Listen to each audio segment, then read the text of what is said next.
പത്മനാഭസ്വാമി ക്ഷേത്ര പരിസരത്ത് നിന്ന് ലിഡിയ ജേക്കബ് കൂടി വിവരങ്ങൾ നൽകാനായി ചേരുന്നുണ്ട്. ലിഡിയ, ആറ്റുകാൽ പൊങ്കാലയ്ക്ക് എത്തുന്ന എല്ലാവരും എല്ലായ്പ്പോഴും എല്ലാ വർഷവും ഈ പത്മനാഭനെ ദർശിക്കുന്നത് സ്ഥിരം കാഴ്ച തന്നെയാണ്. അതും ഒരു ചടങ്ങായി മാറുന്നത് നമുക്ക് കാണാൻ കഴിയുന്നുണ്ട്. ഇത്തവണയും അതിൽ മാറ്റമൊന്നും ഉണ്ടാകില്ല അല്ലേ?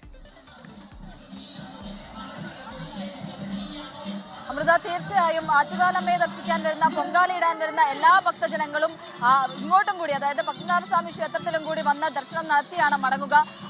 ഈ ഒരു പരിസരം അനന്തപുരി എന്ന് പറയുന്നത് അത് ഭക്തി സാന്ദ്രമായിരിക്കുന്നു. അതോടൊപ്പം തന്നെ പൊങ്കാലയുടെ ഒരു വൈബിലേക്ക്, പൊങ്കാല മഹോത്സവത്തിന്റെ ആഘോഷത്തിലേക്ക് അനന്തപുരി ഒരുങ്ങിക്കഴിഞ്ഞിരിക്കുന്നു എന്ന് വേണം പറയാൻ. എനിക്ക് പിന്നിൽ കാണുന്നത് ഒരു DJ ആണ്. രാത്രി 10 മണിയോടടുക്കുന്നു. പക്ഷേ ആളുകൾ എല്ലാവരും തന്നെ വലിയ ആഘോഷത്തിലാണ്. പാട്ടും ഡാൻസും ഒക്കെ വെച്ച് കുറെ നേരമായി അവർ ഡാൻസ് കളിക്കുകയാണ്. അതിൽ വലിയ ആഘോഷത്തിൽ കൂടിയാണ് അനന്തപുരി ഉള്ളത് എന്ന് വേണം പറയാൻ. ഇത് ഇവിടുത്തെ കാഴ്ച മാത്രമല്ല, നഗരത്തിന്റെ വിവിധ ഭാഗങ്ങളിൽ, പ്രത്യേകിച്ച് തെരുവോരങ്ങളിൽ അടക്കം പാട്ടും ഡാൻസും ഒക്കെ ഉണ്ട്. അതോടൊപ്പം തന്നെ വിവിധ ഇടങ്ങളിൽ ആളുകൾ തിരക്കിൽ കൂടിയാണ്.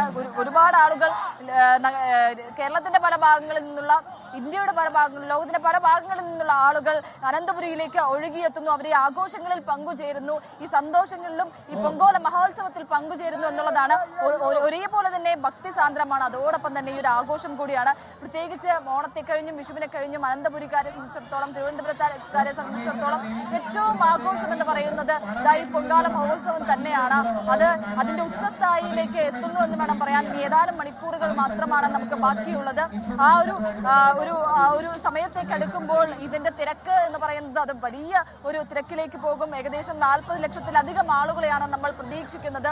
അങ്ങനെ ഈ തിരുവനന്തപുരം നഗരം മുഴുവൻ പൊങ്കാല അർപ്പിക്കാൻ വരുന്ന, പത്മനാഭന് മുന്നിലും ഇത്തവണ പൊങ്കാല അർപ്പിക്കുന്നുണ്ടോ ലിഡിയ?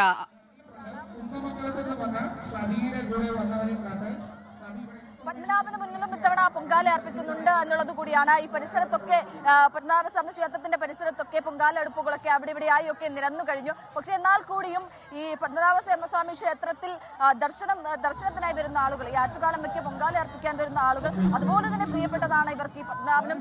അതുകൊണ്ട് തന്നെ ആറ്റുകാലമ്മയെ കാണാൻ വരുന്ന ആളുകൾ, അവർക്ക് പൊങ്കാല അർപ്പിക്കാൻ വരുന്ന ആളുകൾ ഒപ്പം തന്നെ പത്മനാഭനെ കണ്ട് മടങ്ങുന്നു. അതൊരു വിശ്വാസമാണ്, ഒരു ആചാരം കൂടിയാണ്.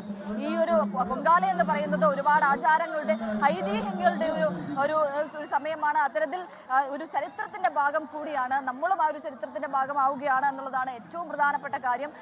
ഈ പത്മനാഭന്റെ മുന്നിലേക്ക് ഈ ഒരു രാത്രി 10 മണിയോട് അടുക്കുമ്പോൾ പോലും നിരവധി ആളുകൾ, കേരളത്തിന്റെ വിവിധ ഭാഗങ്ങളിൽ നിന്നുള്ള നിരവധി ആളുകൾ എത്തുന്നു എന്നുള്ളതാണ് ഏറ്റവും പ്രധാനപ്പെട്ട കാര്യം. നമുക്ക് നടന്ന് അങ്ങോട്ടേക്ക് എത്തുക വളരെയധികം ശ്രമകരമായിട്ടുള്ള ഒരു ദൗത്യമായി മാറുകയാണ്. അത് ഓരോ മിനിറ്റ് കഴിയും തോറും പത്മനാഭന്റെ അടുത്തേക്ക് എത്തുക എന്ന് പറയുന്നത്, നടന്നെത്തുക എന്ന് പറയുന്നത് വലിയ തിരക്ക് തന്നെയാണ് പത്മനാഭസ്വാമി ക്ഷേത്ര പരിസരത്തും കാണുന്നത്. ലിഡിയ ജേക്കബാണ് അവിടെ നിന്ന് തത്സമയം വിവരങ്ങൾ നൽകിയതാണ്. ലോകത്തെവിടെയായാലും ഏത് സമയത്തും 24 വാർത്തകളും ഓഗ്മെന്റഡ് റിയാലിറ്റി പാക്കേജുകളും എക്സ്പ്ലെയിനറുകളും വിശദമായി കാണാൻ ഞങ്ങളുടെ YouTube ചാനൽ നിങ്ങൾക്ക് സബ്സ്ക്രൈബ് ചെയ്യാം.